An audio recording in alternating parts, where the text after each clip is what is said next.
Welcome, Vlog 33. Same night as 32, the 28th of November, Monday night, 2011. Welcome to Vlog, like I said, 33. I actually intended this vlog to happen, I recorded it in last Sunday, I think. Last Sunday or Monday. But I think I ran out of time, or the battery died on the camera or something, so it never got recorded. But it got recorded, but it never got put up on YouTube. But I wanted to talk a little bit about the Legacy Discs Ace Run that happened last Sunday, the 18th of November, at Chavez Ridge Disc Golf Course, right above Dodger Stadium in Elysian Park near downtown Los Angeles. As you can see, I am wearing my Dry Fit Legacy shirt. Super comfortable. I need to get some more of these Dry Fit shirts. Super comfortable. I wore it today when I played Huntington Beach at lunch. Yeah, it was cool. It was raining. It was raining, and it rained pretty damn hard. Drove out there about 9 o'clock in the morning, got there about 9 a.m., and a lot of clouds and whatnot. And then it started to sprinkle while we were playing the first round, and then by around the halfway point of the first round, it started to really rain. So the second round was for the brave of heart, so to speak. None of us had hit metal. None of us hit any aces. We had some good runs in our group, but just we had lunch and we kind of cut our losses and skipped out in the second round, because Chavez Ridge, if you've ever played it, it can be slippery and dangerous even when it's not raining.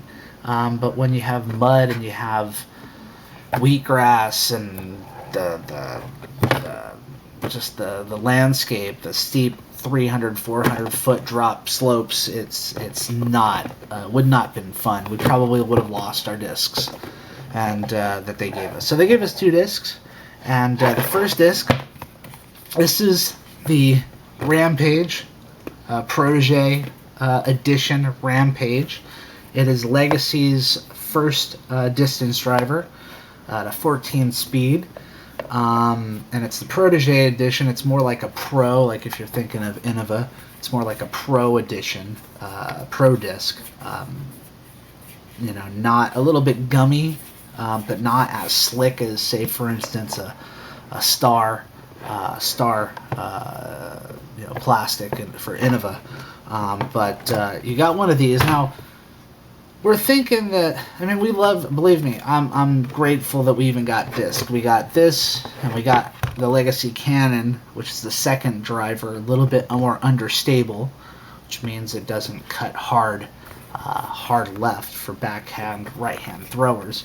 But this is the Cannon, and this is a 172.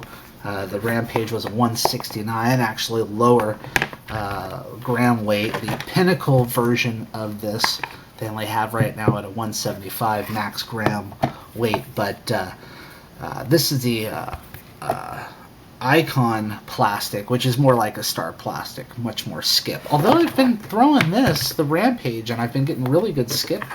A lot of skips out of that. So I got these 2 discs, and for Chavez Ridge, you might be thinking, whoa, high-speed, long-distance drivers on Chavez, which is relatively short course. Yeah, that's what we were thinking. And granted, thank you to Legacy. You guys rock. $25 for 2 discs, a t-shirt, a morning of disc golf, and lunch. But why the long-distance drivers? Now, the reason why I think is because basically, when we went and found out the information, went over to Discovering the World over in Buena Park, which is a great place to get plastic. When we found out initially about the Ace run, they were like, well, they're not sure if they're going to have, the discs set up. And I think what happened was they were planning on releasing a putter or a couple mid-rangers, but it didn't finish in time. So they figured they had these already in stock, so they gave us drivers instead. That was a fun morning, though. It was great to get out there. About 80 people came out. Quite a few people we knew in our group, and people I know from El Dorado and Huntington Beach. But yeah, it was cool. It was a good time. So, but disc golf in general. I tell people, I play disc golf, and I've been playing disc golf for about a year and a half now, a year and 4 months or something like that. And my game has improved greatly as I play it a lot enough. I've actually played. I played yesterday. I played Friday. I played today. I'm more than likely going to play tomorrow at lunch, and I'm probably going to play the tournament, the weekly tournament at HB. On Wednesday, but I tell people, I play disc golf, and there's usually two responses I get. The first response, which is the more than likely one, is that, what's that?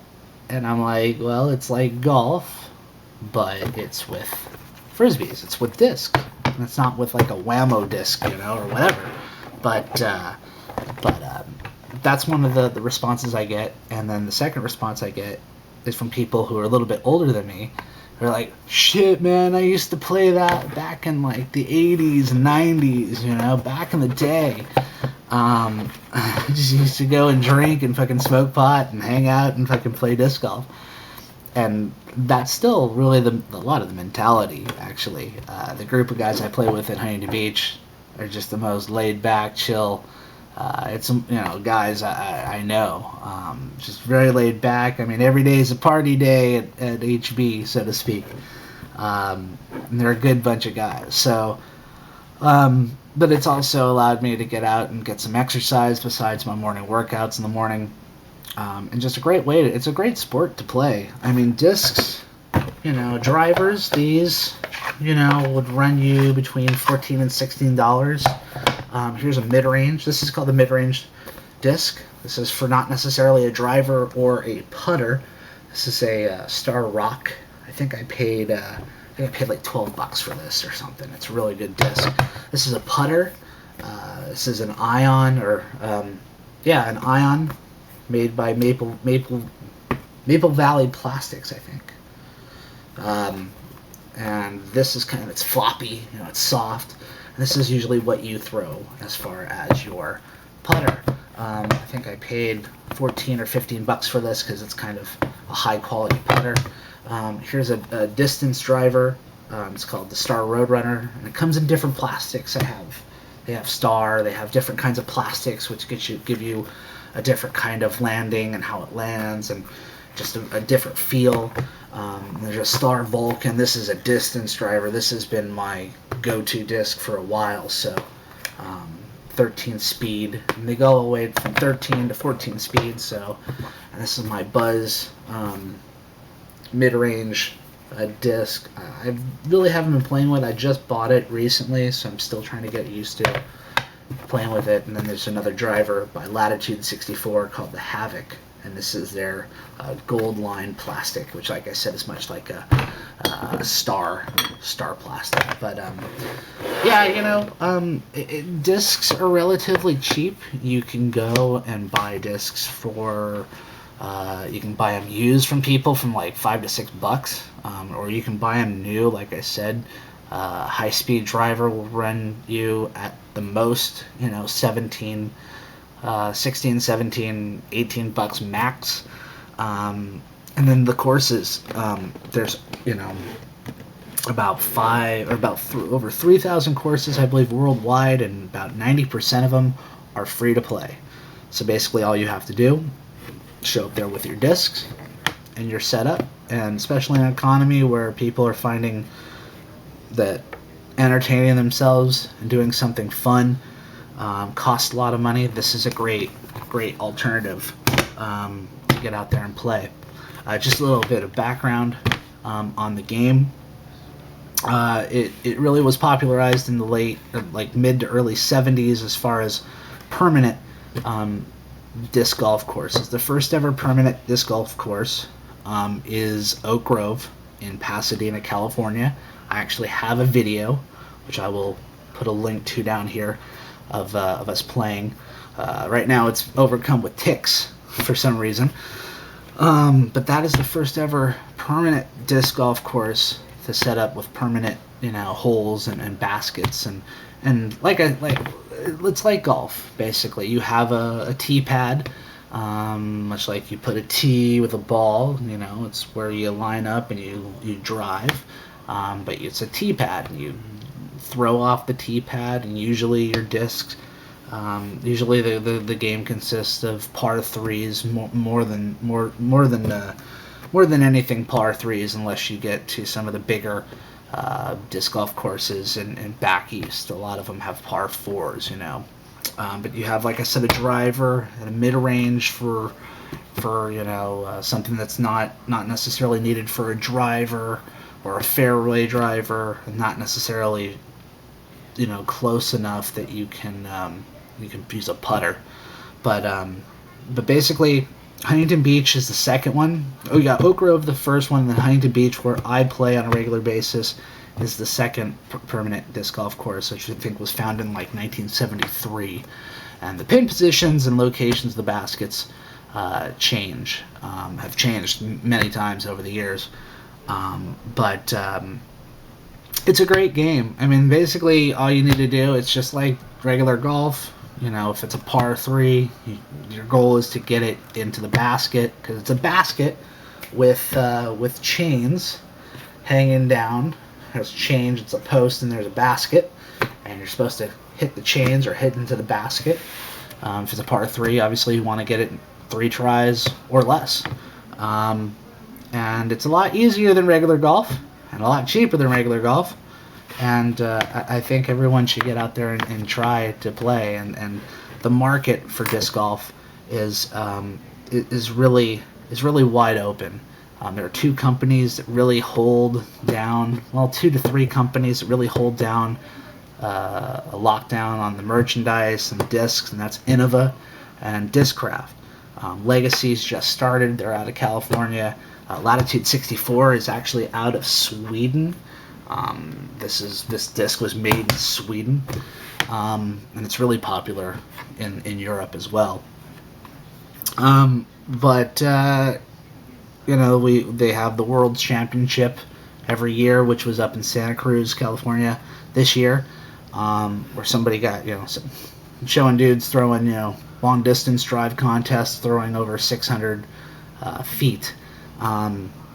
So it's a sport that is catching on. It's obviously, as the decades and more time passes, it will catch on with the masses. It's a cheap sport to play. Like I said, it's super fun. It's a good way to get exercise, and it's actually very addicting. So you can ask my wife, because she's like, you're always playing disc golf. Anyways, that's about it as far as time wise. Go out and play disc golf. DG course review, a disc golf course review, is a good way to find out your local disc golf course. Just Google it up on the internets, and hopefully we'll be seeing you out at the course sometime. Take care. Vlog 33 done. Out. Bye.